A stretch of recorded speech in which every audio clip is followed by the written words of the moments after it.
All right. Hello. We here at NVC Next Gen, Nonviolent Communication for the Next Generation. It is our sincere desire, our hope, that you will join us in our social change initiative. We're working hard to create what we call restorative schools. We're working to have restorative justice also as an integral part of our legal system. Our goals are to have peace in the world, to eliminate violence in our world, to have strong, connected communities, and for all to see conflict as an opportunity for connection.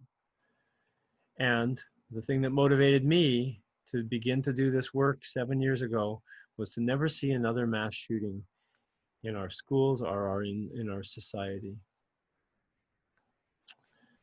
Dr. Howard Zehr is the modern father of restorative justice, but restorative justice is actually ancient. It comes from before our current criminal justice system was ever invented, when we used to have tribal ways of solving justice in community. So this is really, restorative justice is actually a throwback in a way. It's ancient knowledge. And it doesn't look at what laws have been broken, but rather who has been harmed. So this is a little video I'd like to play for you. Hopefully you'll be able to hear this. It's just short.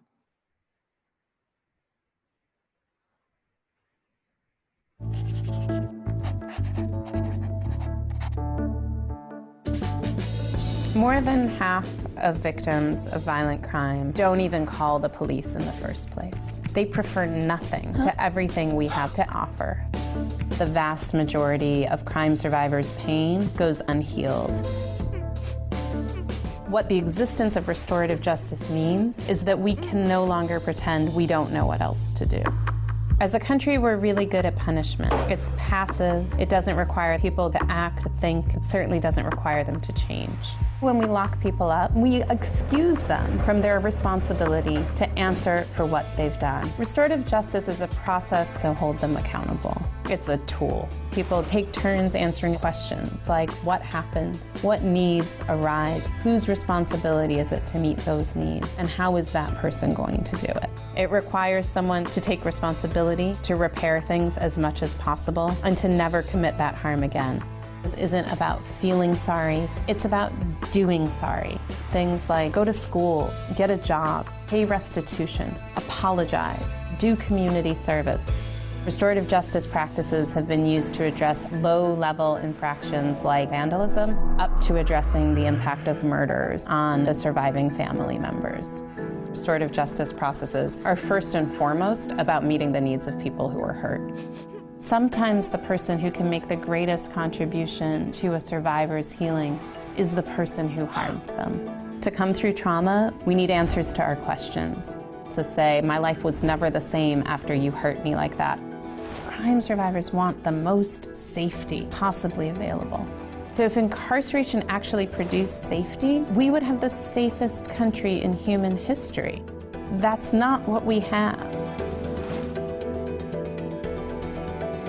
The core drivers of violence are shame, isolation, an inability to meet one's economic needs, and exposure to violence. And we bake those into prisons to try and keep people from committing further violence. Incarceration exposes people to exactly the things that increase the likelihood that they'll go on to harm others.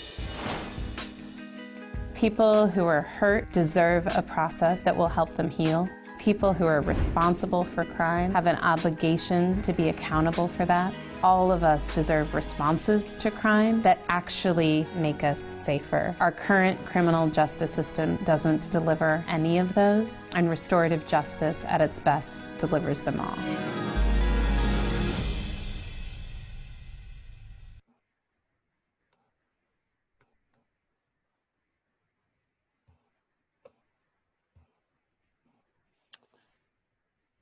Yeah, I showed that video in our Justice Club for Kihei Charter last week. We were doing some peer mediation because there's a Justice Club we have running at Kihei Charter, and one of them was expressing how they were a little bored and they weren't sure if they wanted to keep doing it during the summer. So I showed them. I said, "There's more to learn. We could learn about restorative justice." And I showed the kids just that video. I didn't tell them anything about restorative justice because I said, "Do you want to learn about it?" And they said, "Sure."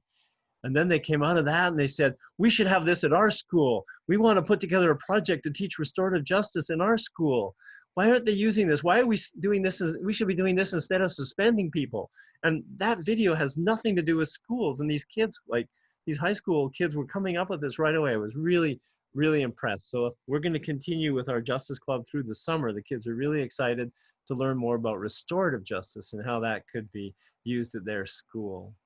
So this is a great little chart that I just put up for you. Shows court justice versus restorative justice, or retributive justice, if you like to categorize it, versus restorative justice, showing how one is more state-centered, the other, of course, is more victim-centered. Court justice focuses on punishment, and restorative justice focuses on harm and the victim and healing. Restorative justice looks at obligations. Court justice looks at a violation of a law or a rule. And of course, at the bottom, court justice, who did it, versus in restorative justice, what are the needs of all involved? We bring everybody together after appropriate interviewing to do this. And the three main pillars of restorative justice are harms and needs. What are the harms and what are the needs of everybody? And what are the obligations resulting from the harms and the needs? And that includes obligations for the community. If this is a drug offense, doesn't the community have some role to play in having a good drug program in place, for example, and making sure there's access to it and so on. So it's not just about necessarily the offender. It's also about the obligations that come out of the whole situation. And then engagement refers to the fact that we bring the victim and the offender and the community together. We do this in a collaborative way, so that it results in the center as Pono, making things right. That's what it's all about. And it's infused with respect. Respect is totally important in the whole system, looking at harms, needs, obligations, inclusion, and collaboration. And it is victim-centered at its base, which our current justice system is not. It takes the victim out of the equation, and lately, they've been getting the ability to make apologies or make victim statements, which is a little bit of restorative being brought in there to try to help the victims. But basically, they want to hear from the offender what happened, why you did it, why me, get their questions answered so they can feel safe again. Because often they feel like they were the person that was picked upon for a reason. And let's see, we have another video here. I think we can run this. We have time for that. It should help you look at that from the as well.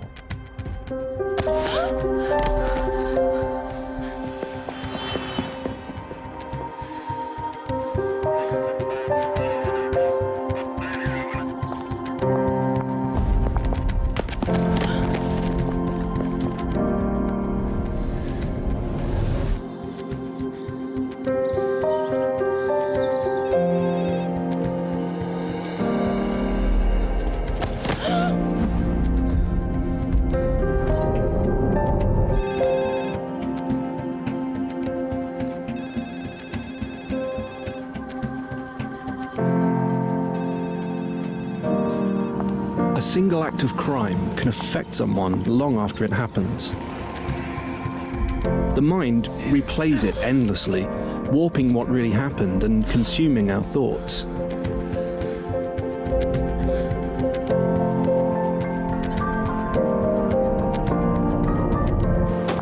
No one can undo what happened, but there is a simple process which 85% of victims of crime said helped. Restorative justice is a process through which victims can meet their offender. It allows them to ask questions, have their say, and move on with their lives. Help us spread the word about restorative justice. You never know who it may help in the future. Restorative justice works. Share this film.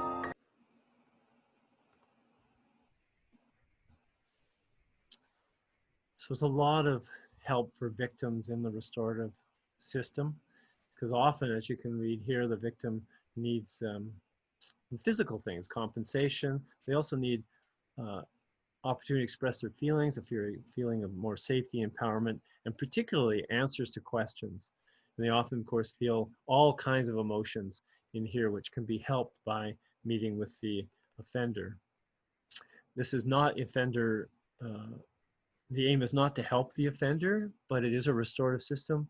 And so everyone comes together, and the offender also often benefits from these meetings, although that's not the aim. There's something about being accountable and responsible for your actions. And they often feel labeled as, as the thief or as the murderer. And really they made a bad choice. They're not a bad person. And so being heard and talking to the victim can be life-saving and help re-entry into society. So even these can be done, these victim offender conferences can be done in prison after sentencing, after they partway through their term, or just before release, or even after release, as a way to re-enter the community in a better way, to kind of bring people together as opposed to having disconnection. And this is done as a re-entry process after suspensions in school, for example, or someone's been sick. You can have a re-entry circle where people come back together in these processes, and it can be very, very life serving and help. This slide shows the number of people. 85% of victims say it was good, and 30% of victims say traditional systems didn't work. And then 78% of victims would recommend this, and in Northern Ireland was even higher at 89%, and would recommend it. And 78% of they are in Cheshire. These are all British studies. They've done some great studies in Britain about this. And in general, 83% victim satisfaction, and the recidivism is way down for people who participate. And then the cost is much less than going through a full legal system of hearing. It's 1 to 8. And I have papers on that to prove that. It definitely has cost savings as well. And how do we do this? Well, we've been talking a little bit about restorative dialogue, which I also think of as nonviolent communication does this, and restorative dialogue. That's the one-to-one. People learn to relate to each other and have better relationships. And then we have the victim offender conferences, where a small group comes together, a full restorative circle, when everyone involved in the issue is brought together after pre-conferencing, after making sure it's safe, and then they can work in that way. So let's see. This is an actual example of a restorative circle in a high school. So let's do this, and then we'll be close to done with the slides here. Now curbing conflicts in high school. Hari Srinivasan looks at a new approach to discipline that replaces suspensions with conversations. In Aurora, Colorado, Principal Matthew Willis welcomes the recent changes at Hinckley High School, where 75% of the 2,000+ students qualify for free and reduced meals. Willis says student fights are down and respect among classmates is up. Last year we had a 48% reduction in out-of-school suspensions. When it comes to physical altercations between students, in 2007-8 we had approximately 263 physical altercations, and so far for this year we've only had 31 physical altercations. So good morning, thank you for being here. The turnaround, he says, began when Hinckley High started using a form of discipline called restorative justice. Every single year over the last 3 full years that we've been doing restorative justice, you see significant declines in defiance, disobedience, and use of profanity. This is called a talking circle, so when we have problems in the school, we come together and talk about it. Now, when a minor altercation does occur, students, parents, and the dean face each other in a restorative circle. Restorative is that you bring back the kids, if it's student with student, or if it's student with staff, you restore the relationship. So if there's conflict or wrongdoing, we come together and we talk about it and we try to heal the harm that was caused from the incident. So thank you for everything you said so far, and now this is... Dean of Students Bonnie Martinez facilitates. We speak openly and honestly, but with respect. On the day we visited, 2 sophomore girls caught up in a physical fight were brought to a circle with their parents instead of being suspended. So this is our talking stick, so who's ever holding this is the ones talking and everyone else is listening. You say what happened from your point of view, and you say what happened from your point of view. And sometimes we don't always agree on all the facts or whatever. She called me the B word, and then we just started fighting. That's kind of a liar of you. Okay. She say to be honest, and I think you have to be honest. I was here and she come walking to me and so she started again. Students are asked to talk about the harm their actions may have caused, and Martinez requires everyone to sign an agreement. What do you take responsibility for? What do you think we could do to heal the harm that was caused? I'm sorry for having these problems that we've been having, and I don't want it to happen again. Okay, you're not going to be enemies, but you're going to treat others with respect. That, to some people, may be viewed as a soft discipline, especially if you look at the Western culture. You know, we're about war and violence. We're not about peace and harmony. But however, for those girls to come together and for their families to come together and talk about it and to really, you know, to express truly what happened, how did it affect me and others, what am I responsible for and how do I solve it? That's deeper than just writing up paperwork and one person goes their way and the other person goes their way and nothing was ever communicated. What do we know about anger? It's a secondary feeling. What is underneath anger? A deeper emotion. A lot of deeper emotions and feelings. At Hinckley, the restorative justice circles go beyond the dean's office. Peer mentoring classes use role-playing to teach students how to conduct circles on their own. How does it make you feel? It pisses me off that he's spreading rumors about me, but I didn't do nothing big. Sophomore Nice Smith thinks the circles bring better results than suspension. It used to be like you just get sent home for 5 days, but that doesn't resolve nothing. You just sit there and you come back with the same anger. When teachers don't resolve the harm by doing restorative justice, then that conflict is always there. And usually what will happen is kids will just stay angry. And I don't like that teacher, and so I don't care what you say, and they'll just disrupt. I'm deeply sorry about what's going on. And if you Models like Hinckley's have gained national attention after the Obama administration in January directed school districts to scrap overly zealous zero-tolerance policies that led to automatic suspensions and criminal records. Such policies, the official said, impacted minorities at higher rates. Colorado's legislature eliminated zero tolerance in schools in 2012. The ideas of traditional discipline don't exist anymore. When in the old days, when a student or a kid got into trouble, we would spank them. And we moved away from spanking because it no longer met the values of our society. The same is true with the traditional discipline where it's all about punishment. It's not about restoring relationships. It's not about taking responsibility for your actions. It's about punishment. And so that no longer fits the society of our future. What fits the society of our future is people coming together and working and solving problems together. Gracias. Mucho gusto. Gracias. And while Colorado is now ahead of the national movement, the state actually played a role in the making of zero-tolerance policies after the 1999 shootings at Columbine High School. Anytime you're in a school, you've got all these stakeholders. Sarah Park is the director of education for the Denver Foundation, one of the sponsors.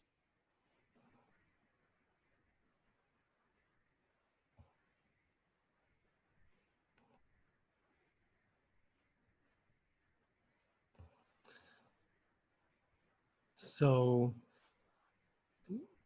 I won't keep running that, but I think you get the idea. And one of the important issues is that the restorative school actually uses restorative language and restorative circles instead of the regular punishment point of view. So we have a community that's being built using circle technology, like circling up in all of the classrooms as a basis. So using restorative justice when there's conflict is kind of should only be used not need to be used very often, particularly the full-on restorative conference. But what we want to do is build the restorative school community by getting the relationships in the school solid, get the community one where it feels like a community by having a frequent circling in the community, in the schools, with the staff, in the staff room. When they have their staff meetings, rather, they'll meet in circle and they'll check in with each other like we do at the beginning of our circles here on the Zoom call. And that's what we want. to build is the basic community, because there's nothing to restore if you don't have a community and relationships that are restorable. If you've got nothing to start with, then there's no need for further restoration, because relationships are what creates a community.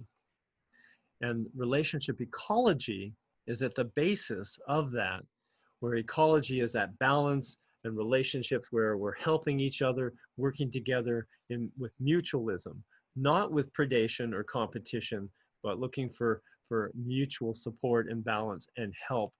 And connection is the basis for that, which is the basis for nonviolent communication. And there is a risk to connection, just like this shows in this slide, because when you risk connecting with someone, you risk also being vulnerable and being rejected. But it's worth it. It's worth it, because actually holding that disconnection is more exhausting than coming together and working together to create a community, which is the basis for the restorative school.